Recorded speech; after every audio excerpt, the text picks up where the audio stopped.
লক্ষা কবুতর পালন করে কি সত্যিই লাভ করা যায়?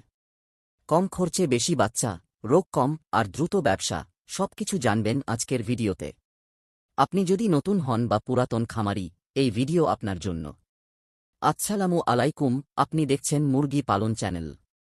আজ আমরা আলোচনা করব লক্ষা কবুতর, এর খাবার, জাত, পালন পদ্ধতি, রোগ প্রতিকার এবং লাভ সম্পর্কে A to Z গাইড।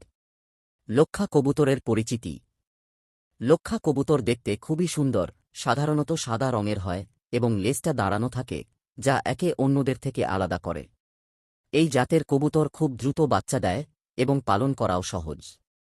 নতুনদের জন্য এটি একটি পারফেক্ট পছন্দ। খাবার।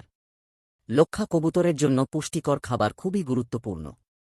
আপনি দিতে পারেন গম, ভুট্টা, সরিষা, খেসারি, চাল এবং গ্রিট। প্রতিদিন পরিষ্কার পানি দিতে হবে এবং সপ্তাহে 1 থেকে 2 দিন ভিটামিন দিলে ভালো ফল পাবেন। পালন পদ্ধতি। পালনের জন্য পরিষ্কার ও বাতাস চলাচল করে এমন ঘর দরকার। প্রতিটি জোড়ার জন্য আলাদা বক্স রাখলে ভালো হয়।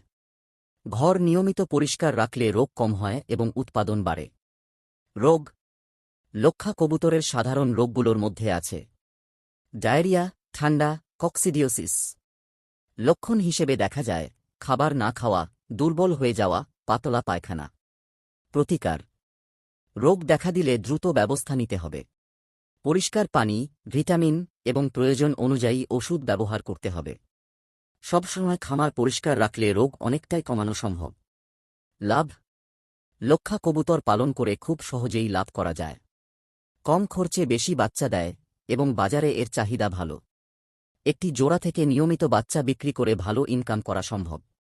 ভিডিওটি যদি আপনার ভালো লাগে তাহলে লাইক দিন, কমেন্ট করে জানান আপনার মতামত। আর এমন আরও ভিডিও পেতে মুরগি পালন চ্যানেলটি সাবস্ক্রাইব করুন। ধন্যবাদ।